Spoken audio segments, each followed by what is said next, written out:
নমস্কার বন্ধুরা, বাঙালির রান্নাঘরে আপনাদের সবাইকে স্বাগত জানিয়ে আজকে রান্নাবান্না আমি শুরু করছি। তো আজকে বেশি কিছু করব না, কেননা কালকে অনেক তরকারি বেঁচে গেছে।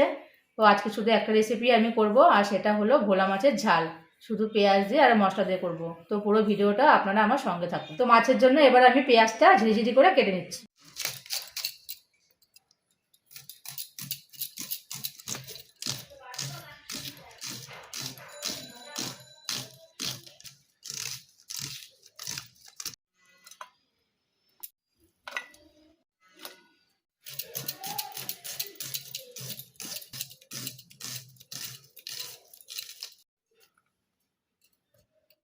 তো বন্ধুরা, ভোলা মাছের ঝাল করার জন্য আমি এখানে নিয়ে নিয়েছি কিছুটা পরিমাণ ভোলা মাছ, ভালো করে ধুয়ে কেটে বেছে নিয়েছি।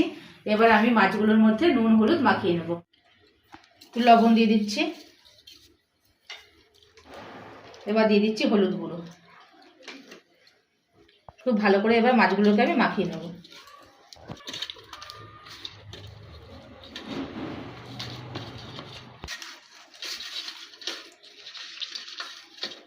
আচ্ছা, আমি খুব ভালো করে লবণ আর হলুদ মাখিয়ে নিয়েছি। এবার আমি মাছগুলোকে ভেজে নেব। তো কড়াতে আমি তেল বসিয়ে দিয়েছিলাম, তেলটা গরম হয়ে গেছে। এবার আমি একে একে মাছগুলোকে ছেড়ে দেবো।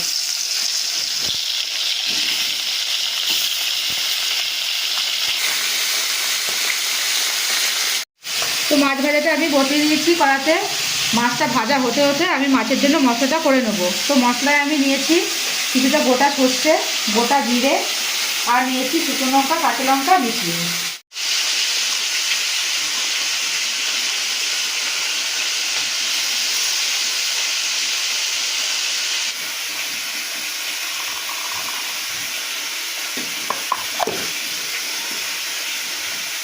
তো মাছটা আমার এক পিঠ ভালো করে ভাজা হয়ে গেছে। এবার আমি উল্টে অন্য পিঠ এইভাবে আমি ভেজে নেব।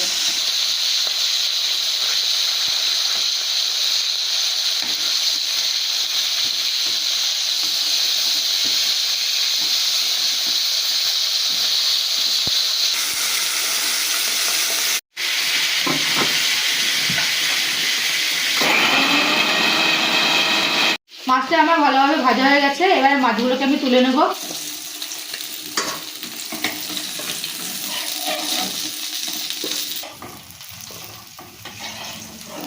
তো বাকি মাছগুলো আমি একইভাবে ভেজে নেব।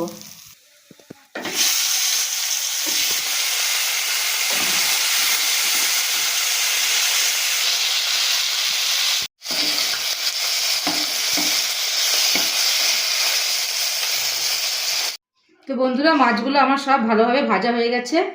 আর মাছের গাগুলো কাটার সময় আমি এভাবে চিড়ে চিড়ে দিয়েছি, যাতে মাছের ঝোলে তেল মশলা ঝাল ভালোভাবে মাছের ভেতরে ঢোকে। তো আপনারা এভাবে বাড়িতে চিড়ে চিড়ে দেবেন, তাহলে মাছটা খেতে আরও টেস্ট হবে। এর মধ্যে দিয়ে দিচ্ছি কালো জিরে ফোড়ন। এবার দিয়ে দিচ্ছি কুচিয়ে রাখা পেঁয়াজগুলো।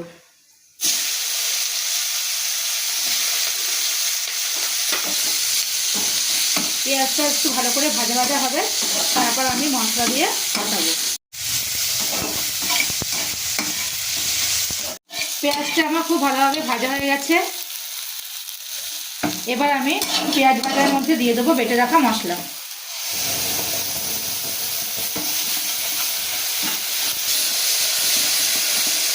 মশলা ধোয়া জলটাও আমি এবার দিয়ে দেবো।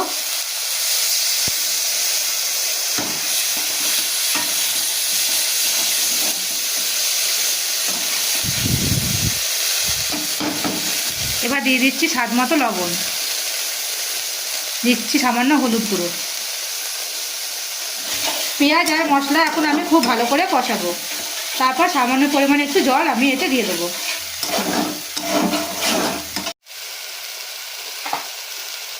দিয়ে দিচ্ছি টমেটো কুচি।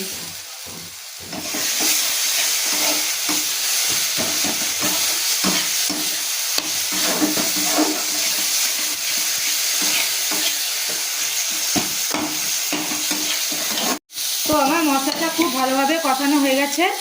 এবার আমি এতে পরিমাণ মতন জল দিয়ে দেবো।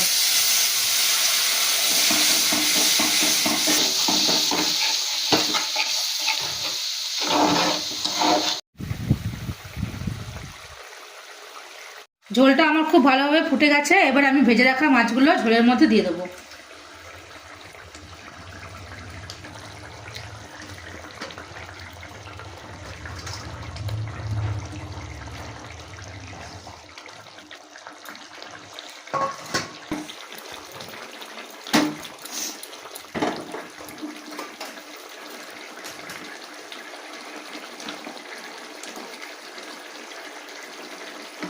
তো ভোলা মাছের ঝালটা আমার পুরো রেডি হয়ে গেছে। এবার আমি ওপর থেকে ধনেপাতা কুচি দিয়ে মাছের ঝালটাকে আমি নামিয়ে নেব।